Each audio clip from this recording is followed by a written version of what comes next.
बाढ़ के हालात बिहार में भी हैं, लेकिन इस वक्त बिहार में बाढ़ के बजाय वोटर लिस्ट के रिवीजन की बात ज्यादा हो रही है। आज वोटर लिस्ट को रिवाइज करने के मामले में सुप्रीम कोर्ट ने चुनाव आयोग को दो अहम निर्देश दिए। जस्टिस सूर्यकांत और जस्टिस जॉय माल्या बागची की बेंच ने चुनाव आयोग से कहा है कि वो उन 65 लाख लोगों के नामों की लिस्ट मंगलवार तक सार्वजनिक करे जिनके नाम वोटर लिस्ट से काटे गए हैं। इसके साथ चुनाव आयोग को वो कारण भी बताने होंगे जिनकी वजह से इन वोटर्स के नाम काटे गए। सुप्रीम कोर्ट ने कहा कि बूथ लेवल के अधिकारी भी हटाए गए मतदाताओं की सूची प्रदर्शित करेंगे। चुनाव आयोग वोटर लिस्ट में नाम काटने और जुड़वाने के उपायों का सभी प्लेटफॉर्म पर कैंपेन चलाएगा, प्रचार करे जिनसे लोग जागरूक हो जाएं। ज्यादा से ज्यादा लोगों को पता चल सके कि अगर उनका नाम वोटर लिस्ट से कट गया है तो उन्हें क्या करना है, कैसे अपना नाम जुड़वाना है। सुप्रीम कोर्ट ने चुनाव आयोग को यह भी निर्देश दिया कि वो वोटर लिस्ट से हटाए गए लोगों का नाम जोड़ने के लिए आधार कार्ड को भी एक्सेप्ट करें, क्योंकि आजकल आधार कार्ड ज्यादातर लोगों के पास है। हालांकि चुनाव आयोग के वकील ने कहा कि इन निर्देशों का पालन करने में आयोग को कोई दिक्कत नहीं है। सुप्रीम कोर्ट के इंटरिम ऑर्डर को तेजस्वी यादव ने अपनी जीत बताया। तेजस्वी ने कहा कि चुनाव आयोग चोरी चोरी चुपके चुपके वोटर के नाम काटने की जो साजिश कर रहा था वो अब नहीं चलेगी।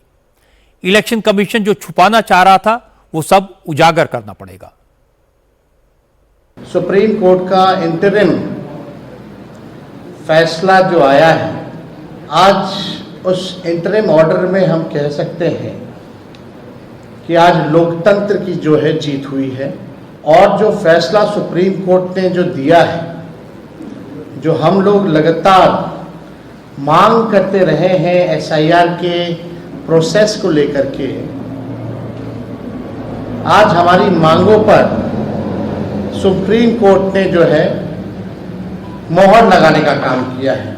हम लोग शुरू दिन से ही एसआईआर का विरोध नहीं कर रहे थे, बल्कि जो प्रक्रिया और जो चुनाव आयोग सारे डिटेल्स को छुपाने का काम कर रहा था, आज सुप्रीम कोर्ट में दूध का दूध और पानी का पानी सुप्रीम कोर्ट के आदेश के बाद हुआ। वोटर लिस्ट को लेकर सिर्फ बिहार में नहीं, देश भर में सवाल उठाए गए हैं।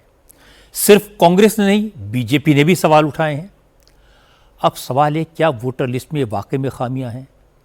जवाब है कि बिल्कुल है। क्या इसके बारे में किसी को पता नहीं था? जवाब है कि सबको पता था। हर इलेक्शन लड़ने वालों को पता होता है। बीजेपी को भी पता था, कांग्रेस को भी पता था, समाजवादी पार्टी को, टीएमसी को और बाकियों को भी। लेकिन सब अपना अपना फायदा देखते हैं, इसलिए कोई ऑब्जेक्शन नहीं करता।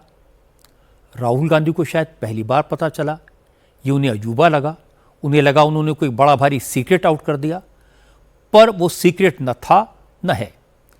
लेकिन बेसिक सवाल यह है, क्या वोटर लिस्ट में एक वोटर के 3-4 जगह नाम होने से, एक पते पर 60-70 वोटर रजिस्टर होने से चुनाव में हार को जीत में बदला जा सकता है? कोई भी कैंडिडेट बता देगा ऐसा नहीं होता। बेंगलुरु में कांग्रेस हार गई एक असेंबली सीट की वजह से, तो मालेगांव में बीजेपी हार गई एक असेंबली सीट की वजह से। ये नॉर्मल है, होता है। अब सवाल है कि चुनाव आयोग ने इन खामियों को ठीक क्यों नहीं किया? गड़बड़ी दूर करने के दो तरीके हैं। एक तो जब कोई लिखित में शिकायत करता है तो इलेक्शन कमीशन को जांच करनी पड़ती है, कभी वोट कटते हैं कभी जुड़ते हैं। और दूसरा तरीका यह होता है कि इलेक्शन कमीशन वोटर लिस्ट को रिवाइज करे। राहुल गांधी इन दोनों तरीकों के विरोधी हैं, लिखकर शिकायत करने को तैयार नहीं है, और बिहार में चुनाव आयोग वोटर लिस्ट को रिवाइज कर रहा है, उसके खिलाफ उन्होंने कोर्ट में केस किया, पार्लियामेंट नहीं चलने दी, चुनाव आयोग को चोर कहा। इस सब के बावजूद मुझे लगता है कि प्रश्न इलेक्शन कमीशन की प्रतिष्ठा का है, क्रेडिबिलिटी का है। इसीलिए चुनाव आयोग को एक एक आरोप का डिटेल जवाब जनता के सामने देना चाहिए।